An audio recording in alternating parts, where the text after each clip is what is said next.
Salut, c'est Trado, je suis content de vous retrouver pour la mise à jour de l'analyse technique de l'or et de l'argent en dollars et en euros. Au programme, les dernières nouvelles depuis 3 jours et l'analyse de ces actifs. Je retrouve de l'autre côté.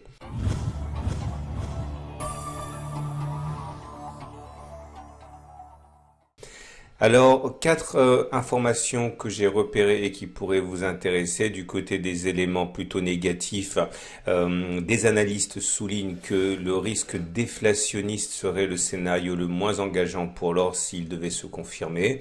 Du côté des éléments positifs, encore des recommandations positives donc de la part de banques, notamment la Standard Chartered qui voit que l'or pourrait être soutenu actuellement par la demande d'or d'investissement et pas simplement de l'or de la demande d'or pour spéculation.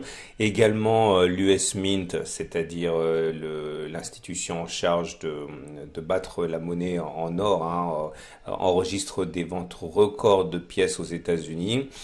Et également des institutions telles que la Saxo Bank qui voit l'or à 1800 dollars l'once fin 2020 et la Bank of America qui voit même l'or à terme aller à 3000 dollars. Alors j'insiste, il faut bien comprendre que ce sont des recommandations là qui sont données pour l'or en dollars. On commence donc par l'or libellé en euros et l'or libellé en euros nous donne et nous gratifie d'une avancée importante cette semaine puisque comme vous pouvez le voir, nous venons de clôturer au-dessus d'une résistance majeure qui était celle des 1580-1597. Cette zone ayant été cassée, eh bien, elle change de polarité, devient zone de support et zone d'accumulation rationnelle, c'est-à-dire que nous sommes sur une zone qui permet effectivement, à titre personnel bien sûr, ce ne sont pas des conseils généraux, de renforcer. Le précédent niveau de renforcement était celui des 1507-1561 qui a fait l'objet d'une exploitation. La tendance est haussière, nous sommes au-dessus de la moyenne mobile à 20 jours qui monte et au-dessus de la moyenne mobile à 50 jours qui monte, donc la tendance est fortement haussière. On passe à l'or, mais cette fois-ci libellé en dollars, avec une situation qui est moins flatteuse pour ceux qui investissent en dollars américains, puisque même si la tendance elle est haussière, vu que les cours sont au-dessus de la moyenne mobile à 20 jours qui monte et au-dessus de la moyenne mobile à 50 jours qui monte, nous sommes toujours aux prises avec la résistance majeure des 1727-1748 dollars. Nous ne sommes pas sur une zone d'accumulation rationnelle pour ceux qui investissent en dollars, il faudrait passer au-dessus pour que ça le soit, ou alors que l'on revienne sur le support majeur des 1654-1691, c'est notre support de référence et zone d'accumulation rationnelle. Si on y va, eh bien effectivement ce serait une zone intéressante, j'imagine, pour certains investisseurs. On regarde ce qu'il y a actuellement en offre chez mon partenaire au coffre.com.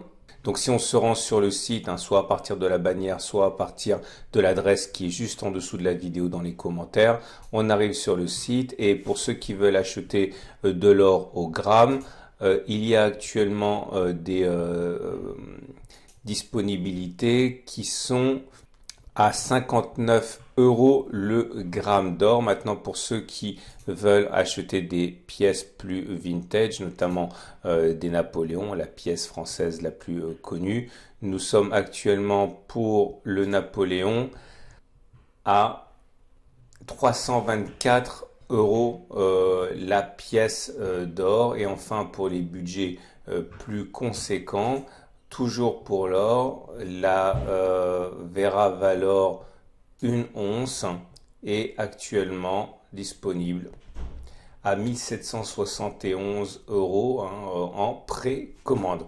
On va passer à l'argent. Pour l'argent libellé en euros, pour commencer, la tendance n'est pas haussière, elle est même plutôt baissière. Disons que la tendance à court terme, elle est haussière puisque les cours sont en dessous de la moyenne mobile à 20 jours qui monte, mais la tendance de fond est baissière puisque nous sommes toujours en dessous de la moyenne mobile à 50 jours. Nous voyons que nous sommes au contact d'une résistance, les 14,3, 14,5, une résistance mineure. Et pour moi, le renfort aura lieu lorsque l'on sera passé au-dessus de la résistance majeure, ici donc au-delà des 14,5, 15 euros, au-delà des 15 euros en fait, hein, qui est ma prochaine zone d'accumulation rationnelle. Ou alors si on revient sur le support majeur des 15, 19 zones sur lesquelles j'ai déjà renforcé.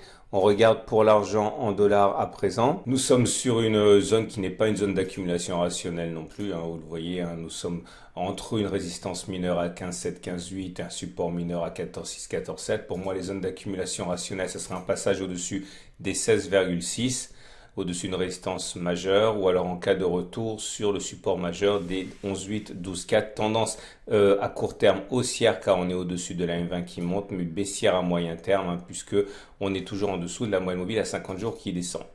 On regarde ce qu'il y a de disponible pour l'instant sur aucoffre.com. Et parmi les éléments disponibles pour l'argent, vous pouvez toujours vous procurer une once d'argent à travers la Vera Silver. Et vous la procureriez à 20,89 € la pièce. Voilà ce qu'on pouvait dire pour cette mise à jour. Je vous souhaite une excellente journée. Je vous retrouve mercredi pour le point sur l'analyse technique et les dernières nouvelles sur l'or et sur l'argent.